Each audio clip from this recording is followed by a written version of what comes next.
Ijambo ry'Imana uyu munsi. Mugira mukurikira ikiganiro ijambo ry'Imana uyu munsi. Ijambo ry'Imana uyu munsi ni ikiganiro kigufasha kubaho ubuzima buhimbara Imana, ukagitegurirwa n'ishyirahamwe Transworld Radio mu Burundi.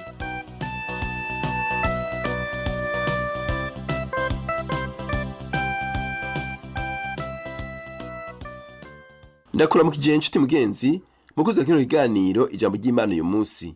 Kino kiganiro ugitegurirwa n'ishyirahamwe Transworld Radio y'u Burundi. Uri kumwe na Rudasimana Yakiza ndiko ndagigushikiriza. Mu kiganiro cy'uno munsi tuvugana ku vyerekeye itunganywa ry'ibikorwa. Kimwe mu bintu amashengero Kristo akwiye kuganira n'abakristo bayo ni itunganwa ry'ibikorwa. Tuvuze itunganywa ry'ibikorwa tuba dushaka kuvuga ingene ingabire zitandukanye Imana yahaye abantu bayo bazikoresha. Abantu bashobora kwibwira bati reka tuvuge itunganywa ry'ibikorwa byacu byo muri kahise. Turaba ingene dukoresha umwanya wacu, ingene twerekana uko dukora kugira dufashe abandi, turabe ingene dukoresha ingabire zacu, turabe ko twaba dufise ingabire z'ubugenegene, turabe ko turi abaririmbyi muri korale canke turabakinyi biki canke kiriya. Ibi byose bisaba impano n'umwanya kandi abantu benshi barakunda kubivugako. Ariko igikunda gutera amahane no guharira ni kijanye no gutanga amahera mu by'ubwami bw'Imana kubera ivyiyumviro byose bitandukanye n'imico itandukanye. Aha turashaka kumva ko iyo tuvuze uko ababwiriza bakwiye kumera tuba turiko turavuga inzira Imana ikoramwo ibintu. Ijambo ry'Imana riratubwiye uko dukwiye kwishikanira. Ico nico dukwiriye gushira ku mutima, kandi ntidufise imico nk'iyo muri Amerika canke uburyo abanyamerika babayeho. Rero ibi biganiro by'ijambo ry'Imana uyu munsi bivuga mu ndimi zigera kuri 70 zitandukanye. Nimyumvire namwe mw'isi yose: Ubuhindi, Ubushinwa, Ubuyapani, Afrika. Mwiyumvire namwe amareta atandukanye, abatanga amakuru atandukanye, abafise uburyo bwo kubaho butandukanye. Muri abo bose harimo abumva ikiganiro ijambo ry'Imana uyu munsi mu rurimi rwabo. Reka tuvyerekane dukoresheje akarorero. Ndibaza mu bwenge bwanje ko atari vyo, ariko ndizera ko abavyeyi benshi mw'isi bafite inzira nke zo kwigisha abana babo gutanga ibyo batunze. Muri Amerika nk'akarorero, umwana arashobora kuba afise amatungo menshi nk'aho umenga n'ibikinisho eka n'ibindi. Nta makenga ko abavyeyi babwira abana babo bati mu ndwi nzoguha amadolari menshi kandi amwe muri ayo uzoyakoresha mu kugura impuzu, ayandi uyaziganye kugira ngo uzorihe kw'ishuri, ayandi agugwe imijigiti n'umuti w'amenyo eka n'ibindi. Kandi hashobora kuba hari ibindi bikenewe nk'ibirato n'ibindi vy'ivyigwa. Vyose bivana n'imico yacu mu gihugu turimwo. Ubu naho no kwibaza mu bice bimwe bimwe vy'isi ko mudakeneye amahera nkaya yose kugira mukora ibi. Ushobora kuba hari ibikorwa uri kurakora. Reka tuvuge nko kurera umwana, canke uriko urakora udukorwa two mu muryango, canke uri kuca uduhera mu gukora mu mirima, canke ushobora kuba uri kurasoroma imboga, uri kurahwata ibiraya, canke ikindi icyo ari cyo cose mu buzima bwawe.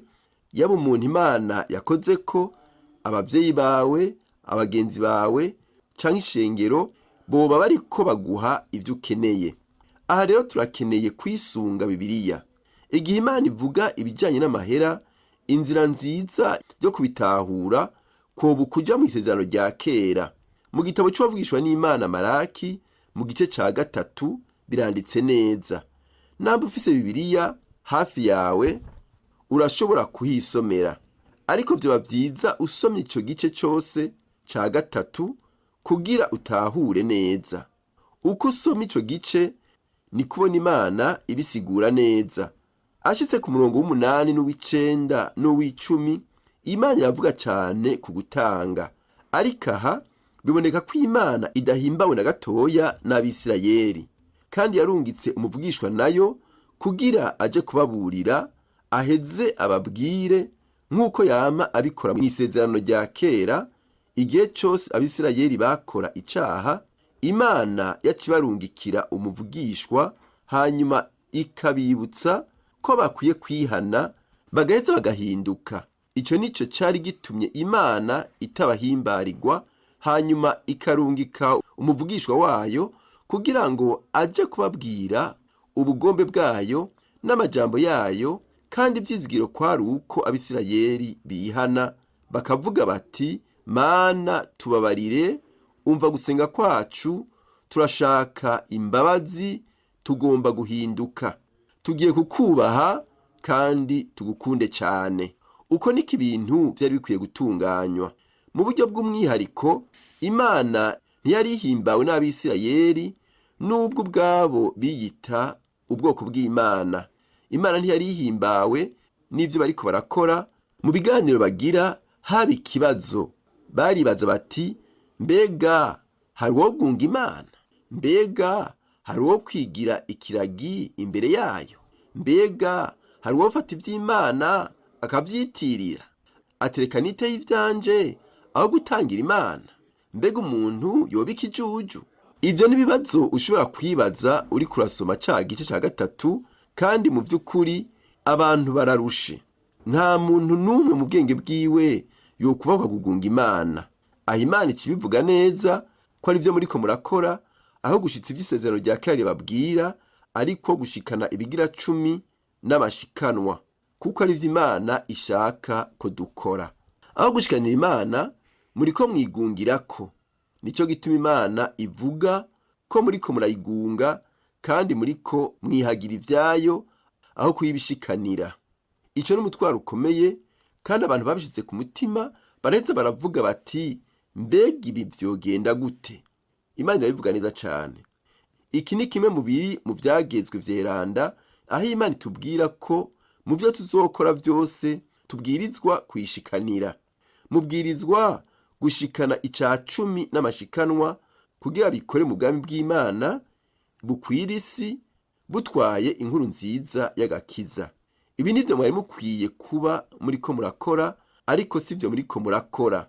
Imana iravuga iti, nimuzane mu bubiko ica 10 gishitse.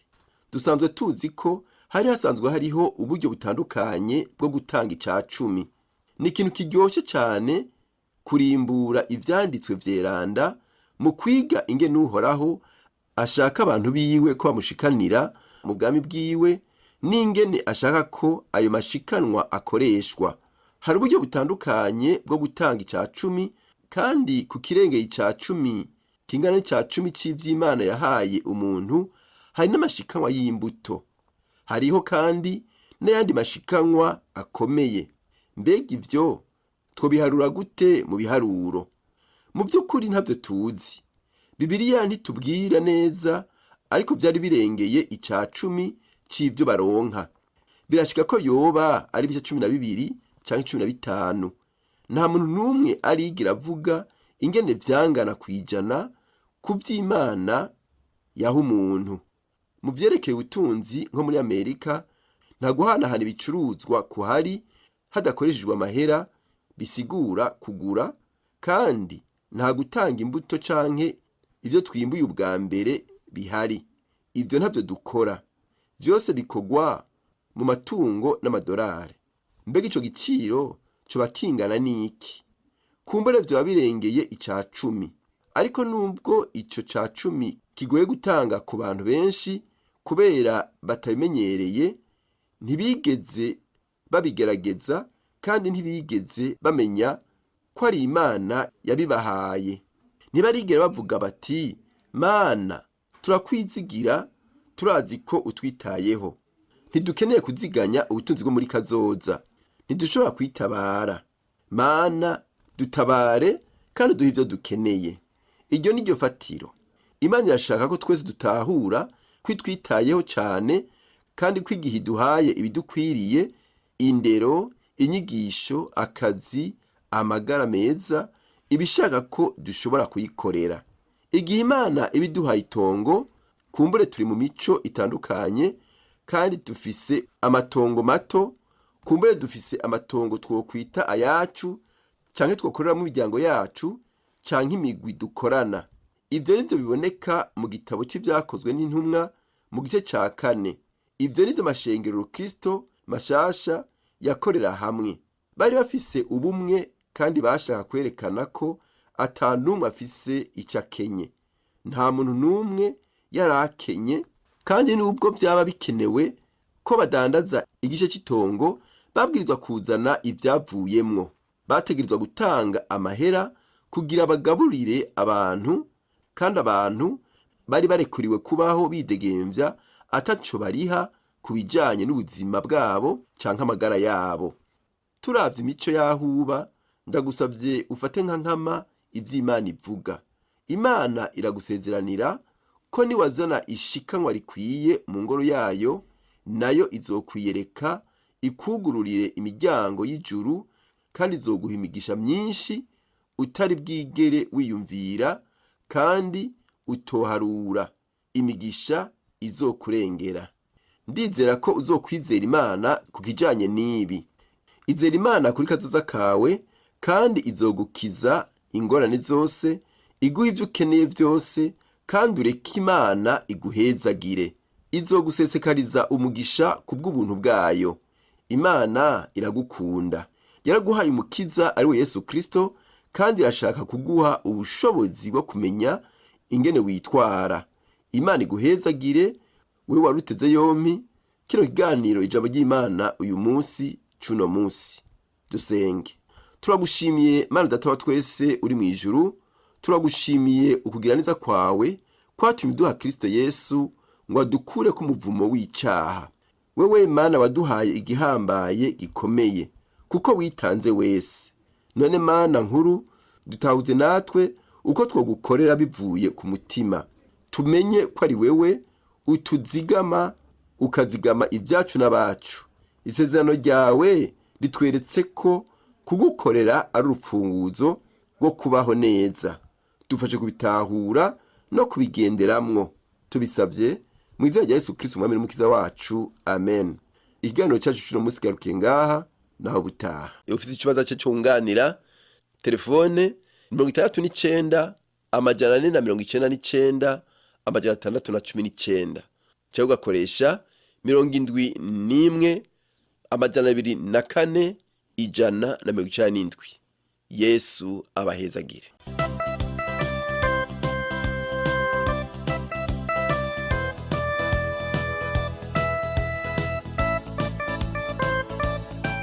Uhejeje gukurikira ikiganiro ijambo ry'Imana uyu munsi. Ufise ico ubaza canke ico wunganira, twandikire kuri email twereburundi@gmail.com. Urashobora kandi kutwandikira kuri Facebook Burundi. Nimero ya Whatsapp na 257 69 499 619. Urashobora kutwandikira ikete ugasanduku k'amakete 1140 i Bujumbura. Telefone yo mu biro ni 22 24 26 57. Ushobora kandi kudusanga aho dukorera ni muri Rohero ya mbere kwibarabara ryitiriwe Ubufaransa inimero 1, iruhande y'ishengero rya Anglikani rizwi ku izina rya Cathedrale Sainte Trinité.